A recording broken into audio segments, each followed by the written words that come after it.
Okay mga boss, mga par, dito na naman tayo sa susunod nating vlog.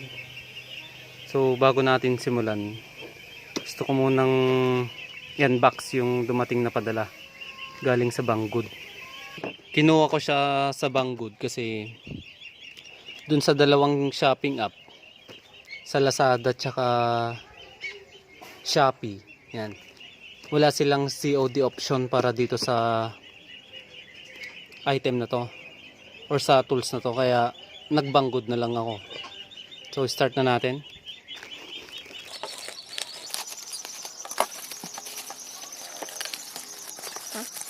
Kapal yung balot.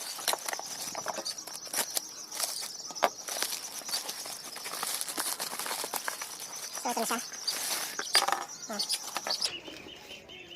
Then may pre-adapter din na binigay. Yan. Salamat, Banggood. Tapos unbox na natin yung item.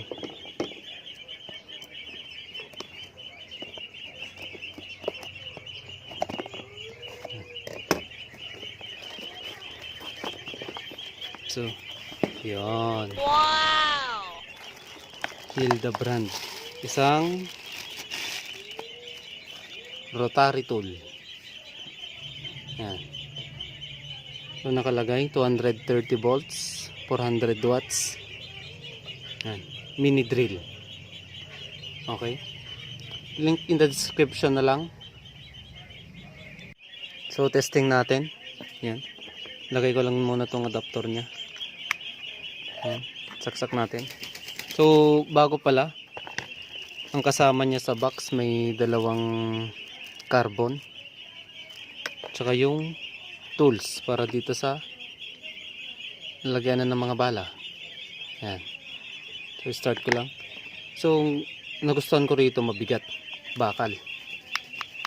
Tsaka ito, dito yung on off switch nya, then 6 speed siya. Yan. So yan, 1 to 6. So start muna natin. Start natin sa 1. So yan, ikot siya. Cancel sa tunog. So number 2 natin. Number 2. Number 3. Number 4. Number 5. Number 6. So ayan. Katakot mga paps. Mga boss, katakot siya. Tingnan natin. Yan. Okay mga boss, mga par, dito pala sa vlog na to, papakita ko sa inyo kung paano palakasin ang brake system ng isang motor, lalo na to sa mga lumang motor na pudpud na yung pad ng kanilang brake. So bago yan, baklasin muna natin tong gulong.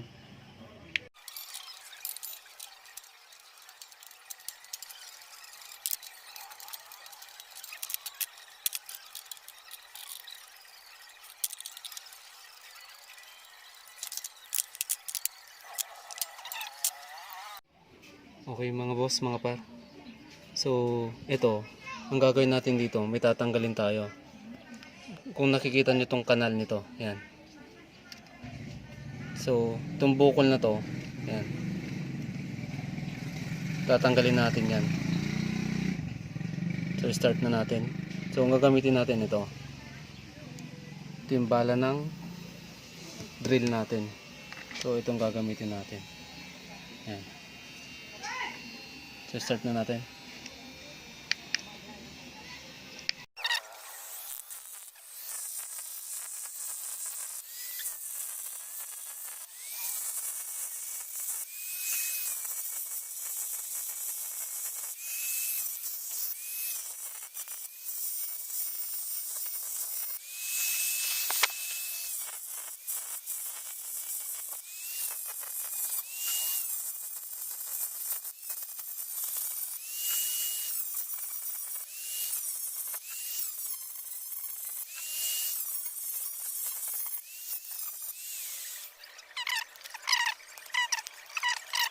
So ito, kita nyo mga dumi. Yan.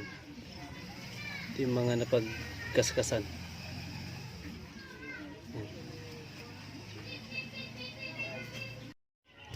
Okay mga boss, mga par, i-finish lang natin siya ulit ng konti kasi may mga magagaspang pa. So finish lang natin.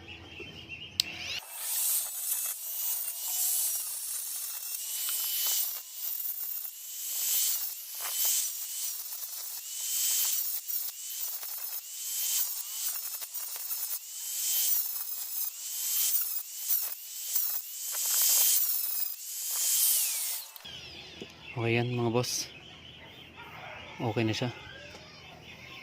Yan, makinis na.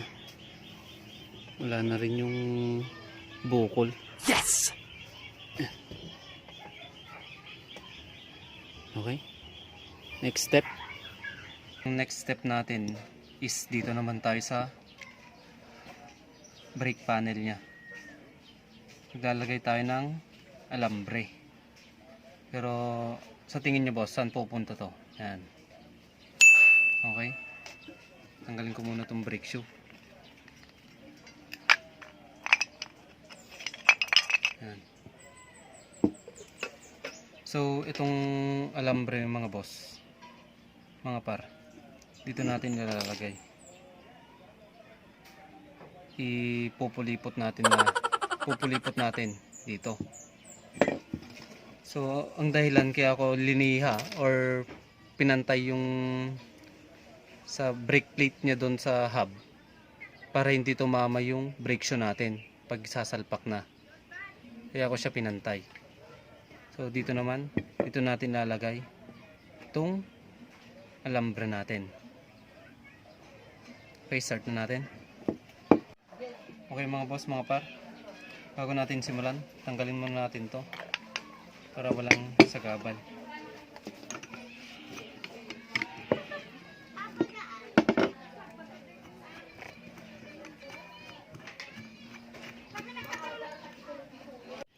Okay mga boss, mga par, simulan na natin lagyan ng alambre itong palibot nya. So itong gamit kong alambre, ito lang yung mga nakikita sa sampayan at mga siguro 3 dangkal ito. Tapos may gamit din tayong vice grip. So start na natin.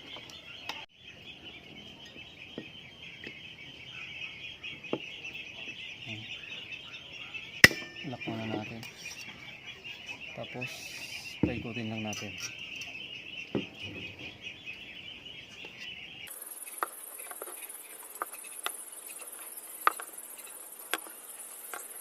Yan. So kung pansin nyo mga boss, wala na siyang space. So ang gagawin nyo, ganito siya. Tanggalin nyo muna yung vice grip. Tapos pag ganito ang lock. Ayan. So paikutin muna natin. Pag wala na kayong nakikita, long nose na. Ayan.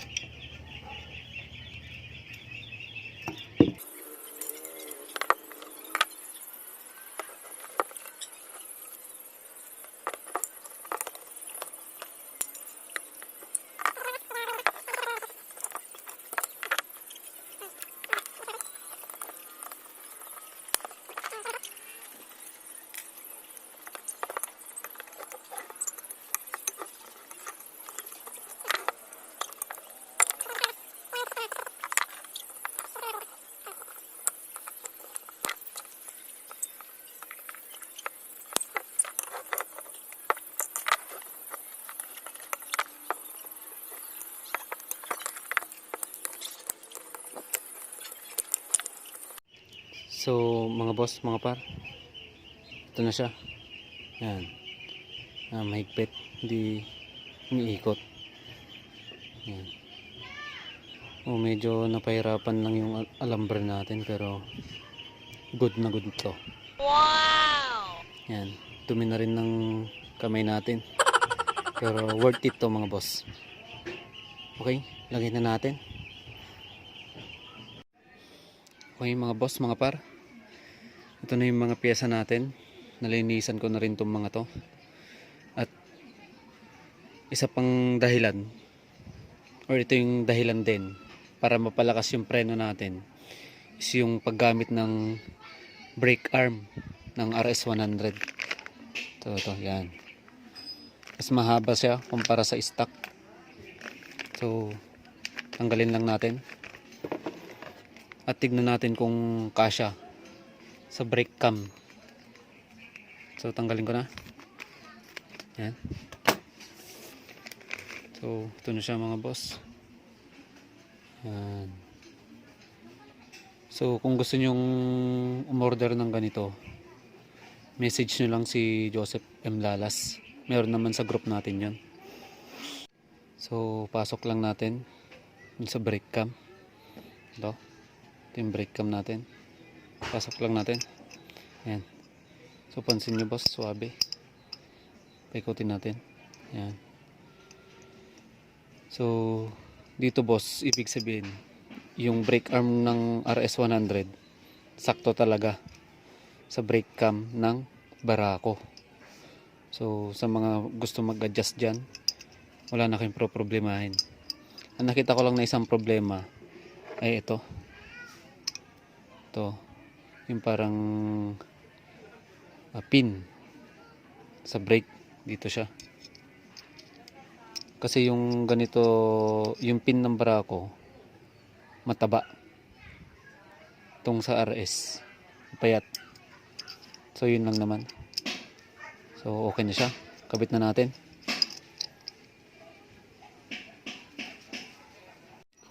Okay mga boss, dahil wala naman ng problema, assemble na natin siya.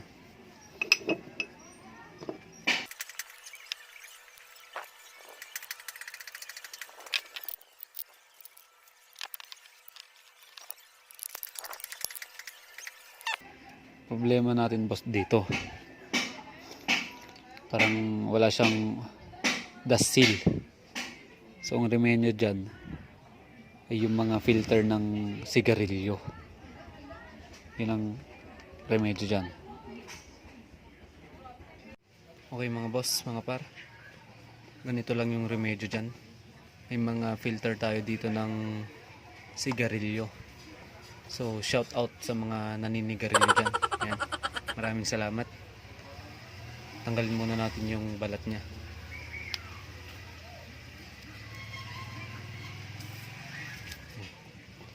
Balatan nyo lang muna.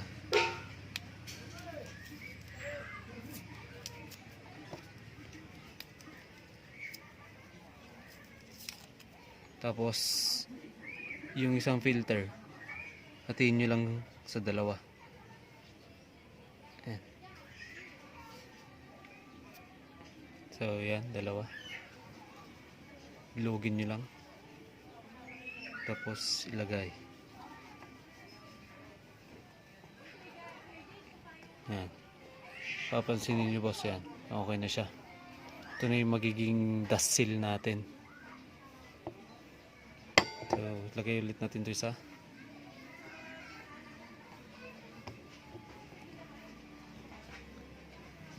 Yan. So yung dalawa kulang. So mga 3/4 pa siguro to. Kaya gawa tayo ng cash lang doon. Tingnan natin sa dalawa. So pansin nyo boss, yung buo sobra. Kaya tiin natin.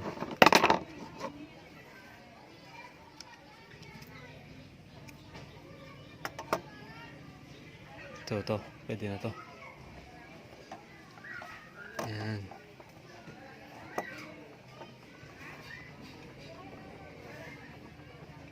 So yan, pansin nyo mga boss, yan. Puno na siya.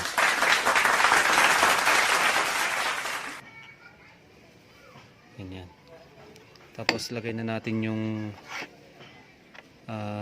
range indicator nya. So ang paglagay boss, ganito lang. Always na yung point nya itutok nyo rito kasi naka-attract siya, hindi pa gumagalaw. So para pag gumalaw siya, alright, ito, lagay natin tong brake arm. Yan. Pag gumalaw siya, yun. Pag sumagad na, ibig sabihin pudpud na yung brake shoe natin. Or ayun yung time na i-adjust na natin. So ganun lang mga boss. So lagay na natin sa gulong. Hindi muna natin lalagay yung mga tornilyo nya. Saka na natin ilagay itong brake arm pag nailagay na natin dun sa gulong, para itong brake arm mamaya magdidikta yung adjust nung brake. Tsaka madali lang naman siya, walang problema. Yan. Oh, madali lang naman siya. So good. Okay, lagay lang muna natin dito sa gulong tong brake panel natin, kung kasya pa. Baka hindi na kumasya. So lagay ko lang. Ayan. So umiikot pa siya. Pero tignan nyo boss, pansinin nyo, konti na lang yung alog nya. Hindi kagaya nung hindi tayo naglagay ng alambre, malakas yung alog. So lagay ko lang tong brake panel, ay itong brake arm. Try natin kung makapit talaga. So pansinin nyo boss, tignan nyo yung galaw ng gauge natin. Konting pihit lang. Oh, yan boss. Oh. Oh, boss, umiikot na pati yung gulong. Oh, try natin hindi preno. Oh, iikot siya. Preno natin boss. Oh, ikot yung gulong. Yan. Oh. So ibig sabihin malakas talaga yung ginawa natin preno, kasi konti lang yung adjust sa gauge nya. Okay, syempre bago natin ikabit, huwag nyong kakalimutan maglagay ng langis dito tsaka dito. So lagyan lang natin. Yan. So bakit pala langis, hindi grasa? Pag grasa kasi didikit lang yung mga alikabok, kaya langis lang. Yan. Tapos laruin nyo lang.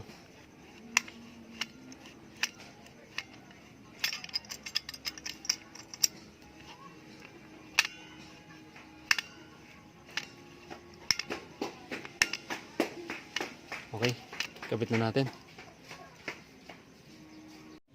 Okay mga boss, testing natin yung preno niya kung gaano talaga kalakas.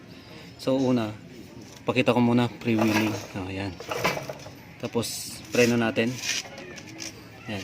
Tapos ugayin ko ngayon tong gulong. Yan, testing natin. Ayan boss, hindi siya gumagalaw. Tignan nyo boss, itong shock niya, yun lang gumagalaw sa yan. So boss, ngayon balik natin yung preno nya. Yan. So hindi na siya nakapreno boss. So, pre-wheeling na. Preno ulit natin boss. Ayan, nakapreno. Isa pa. Yan. So wait lang. Balik natin yung preno nya. Yan. Pre-wheeling ulit boss.